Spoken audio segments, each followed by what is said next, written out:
Hello everyone. Today I'm going to discuss about sampling. It's one of the important topic in research methodology.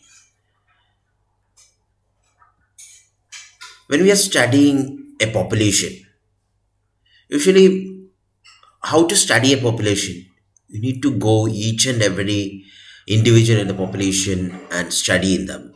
For example, when you are studying how the Omicron is affecting a population, what are the symptoms the people have each and everyone have when they are infected with this COVID Omicron virus. What we do, we need to go each and every people in the individual, then find out what symptoms they have. That is called a census. So usually the census is not practical every time.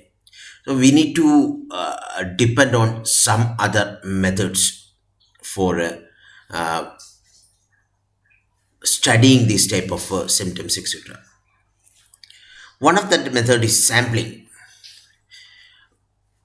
Usually when we go for blood testing, all these things, we need to select a few items from the whole population.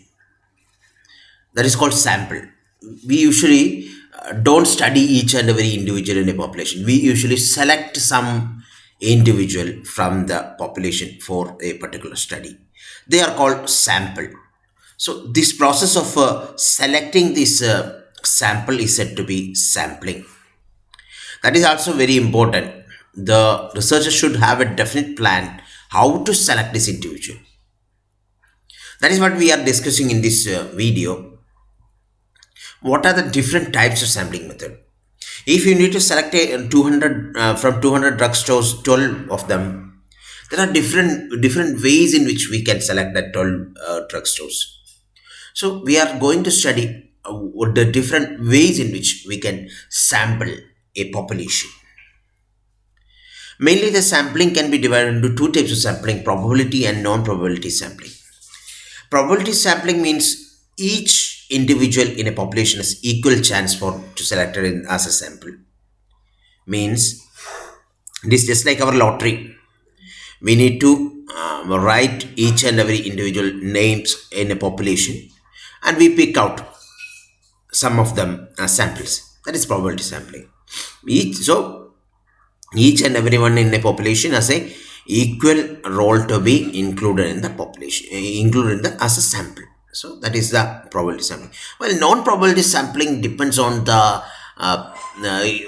researcher only. If the researcher is selecting a particular people only, for example, the researcher is doing this experiment under the children under 15 years, particular population only. So each and every individual in the population don't have the equal chance to be included in the sample. That the children less than 15 years only will be included in the sample. So that is the non-probability sampling. So these are the firstly these are the two important different types of sampling.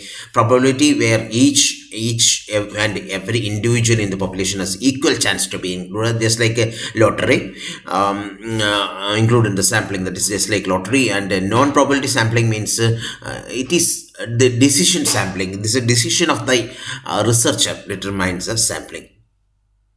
So probability sampling can be of different types: simple random sampling, systematic sampling, stratified sampling, cluster area sampling, etc.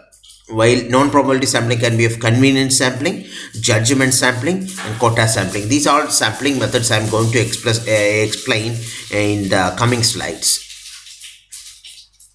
What is deliberate sampling? Deliberate sampling means purposive deliberate sampling. The researcher is a non-probability sampling in which the researcher will deliberately select, purposively select some individual from the population. This is the population from this, the researcher purposely select some people from the population. That is a deliberate or purposive sampling. Second is a convenience sampling. Convenience sampling means when we are studying some gasoline buyers or some petrol pumps. When we are studying about something about petrol pumps, we usually take the petrol pumps nearby our area. That is a convenient sampling.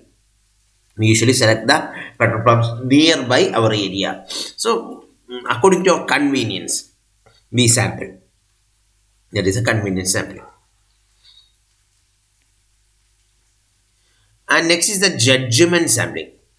What is a judgment sampling? Judgment sampling is based on the judgment of the researcher. The researcher, when we are studying how a new teaching methods is going to affect the college students, the researcher can select maybe bright students, or maybe students is according to his selection. Maybe he will select the bright students of the college, or he will select the students with low IQ or low studying capacity.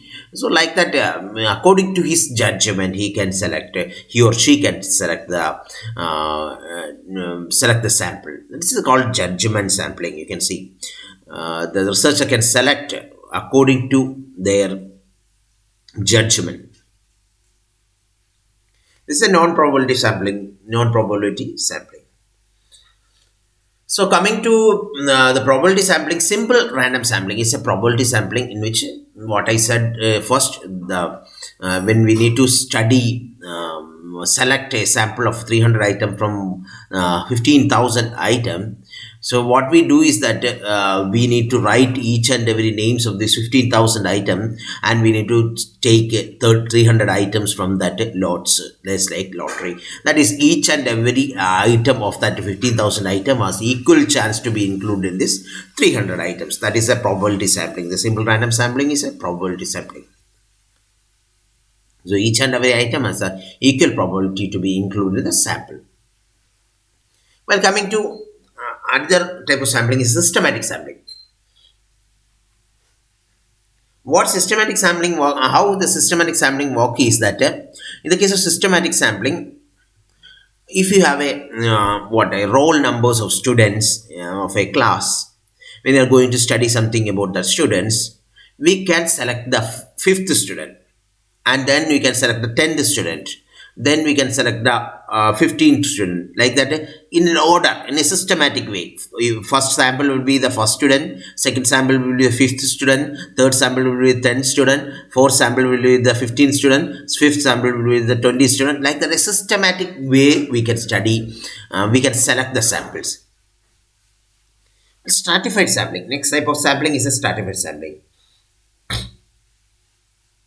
What stratified sampling is that we will divide the whole population in different strata. For example, we can divide in a class population, we can be divided into boys and girls. So boys and girls can be divided into two strata, and we can sample from each strata. We can take 3 samples from girls and 3 samples from boys, like that. We first divide them into different strata, and then sample in each strata. That is what we are doing. Divide them into different strata and sample them from each strata. That is stratified sampling. When you come to cluster sampling means same example I'm saying, in a class we have 50 students. We divide them 10 each as clusters. Okay, and we take 2 clusters out from that. 10 each students, it will form 5 clusters of 50 students. From that we will take for example, we can take one cluster, 10 students cluster, we will take as the sample for the study. So that is a cluster sampling. We will divide the students, 50 students, into 10 each cluster, and we will take one cluster for the studying purpose. So all these things is already explained. Coming to quota sampling. Quota sampling is a part of a stratified sampling. So we have divided the people into different strata. So from this strata, each strata we can divide them into quota also. Means male less than 15 years. Male is a one strata and female is another strata. From this we can divide this male strata, we can divide again into quotas. The male less than 15 years we can divide like that. That is quota. So male here, different male and females are there, but based on this I can say The male strata, we can divide it into different quota. Male less than 40, above 40 years. Like the different strata can be divided accordingly. Different quota can be divided accordingly. In strata, this is a strata. From the strata, we can divide them into quotas also. That is quota sampling. Cluster sampling we already discussed, and area sampling. Uh, area sampling means if there is a big area district, consider as a district, we need to go each and every corners of the district, and we need to sample. It is too difficult. What we do is that we will take some of the areas of that district and sample that areas only. And that area also acts, area should have some enough population to get sampled. So we will divide that whole area. In that whole area, we will find out some areas which have a sufficient population to act as a sample. So we will take some of the areas of the that whole district and make it as a sample area. Like that, area sampling, that is our area sampling. We will take some areas of the whole population, whole district. If you are studying a district, we will take some areas of the whole district and make that area as a area as a sample, and that area should have sufficient population to act as the sample. Then is a multi-stage sampling. When we are studying the population of a whole country, when we do like that, we will do multi-stage sampling. First, we sample from the from the units such as states. Then we will go to district. Then we will go to town. Then we will go to certain families within the town. So like that, we will go to states, district, villages, household, like that. Step by step, what a multi-stage we will sample. That is the multi-stage sampling. And last is the sequential sampling. What is sequential sampling is about is that the sample size is not fixed here. So first we will sample 50, if we take 50 samples. Then we will analyze the data. Based on the mathematical decision, we may increase the sample or decrease the sample. So as the work goes on, the sample size may increase or sample size may decrease depending on the statistical analysis of the data. That is a sequential sampling. Usually in practice, all these type of samplings are used in most of the studies. So mixed sampling, we can say it if non-probability and probability sampling studies are used in a particular research, or different types of probability sampling are used in a particular research, we can call it as a mixed sampling. So these are all about the sampling. Hope you understood what I have discussed. Thank you for viewing the video. Please subscribe to the channel. Thank you.